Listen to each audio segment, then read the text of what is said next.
3 horror stories. 1. The Reviled Mask. Tom adored Halloween and highly esteemed having the most frightening outfit consistently. One October, he found a second-hand store shop selling a peculiar veil, not at all like anything he had at any point seen. In any case, the retailer cautioned him that the cover was reviled, however Tom jeered and got it. On Halloween night, Tom put on the veil and respected himself in the mirror. The veil appeared to merge with his face, the eyes shining with a spooky light. As he joined his companions for the party, he delighted in the alarmed responses he got. In any case, as the night wore on, Tom started to feel peculiar. His vision obscured, and his skin tingled underneath the veil. He attempted to eliminate it, however it wouldn't move. Alarm set in as he pawed at the edges, feeling the veil fixing around his head. "What's going on, Tom?" his companion asked, seeing his misery. "The cover, it's stuck." Tom heaved, his voice muted.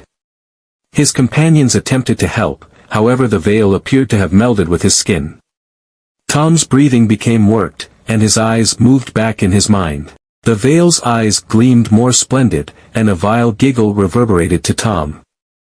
"You didn't notice the admonition," a voice murmured. "Presently you're mine." Tom fell to the ground, writhing. His companions watched with sickening dread as his body turned and reshaped, the veil appearing to wake up. Dim ringlets rose up out of the veil, folding over Tom's head and neck. "Help me!" Tom shouted, yet it was past the point of no return. With a last, chilling snicker, the cover consumed him. At the point when his companions attempted to eliminate it, they tracked down just a dormant husk underneath. The veil tumbled to the ground, its eyes dull and dormant. They ran away from the area, abandoning the reviled veil. The following morning, the second-hand store shop was gone, as was any hint of the cover. In any case, the people who had seen it that evening could always remember the loathsomeness they saw. What's more, on dim, moonless evenings, they might in any case hear Tom's shouts, reverberating through the vacant roads. 2. The Spooky Painting. With a last, penetrating shout, the spirits hauled Mia towards the cauldron. She battled, however their hold was unwavering. The final thing Rachel saw before she darted from the cabin was Mia's frightened face vanishing into the dull fluid. Rachel ran indiscriminately through the timberland, branches tearing at her garments and skin. The witch's giggling reverberated in her ears, and spooky hands appeared to brush against her as she escaped.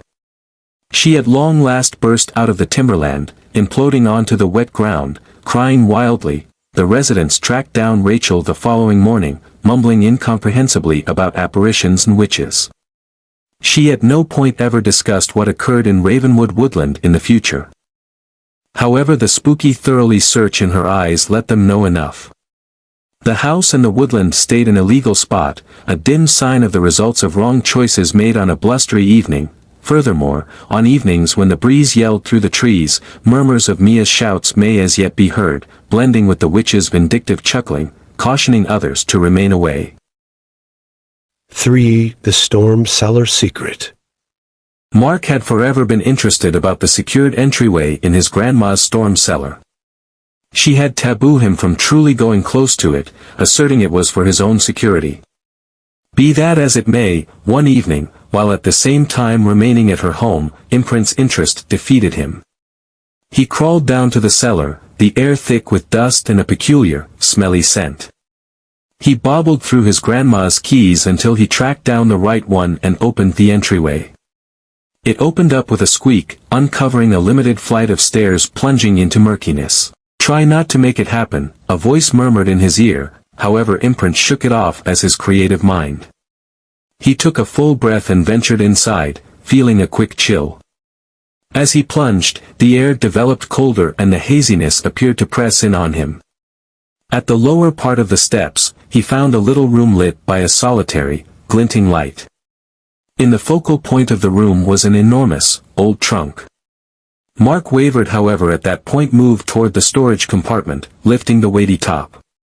Inside, he tracked down old photos, journals, and abnormal, ceremonial articles. As he rifled through the items, he tracked down a photo of his grandma as a young lady, remaining close to a man with empty eyes.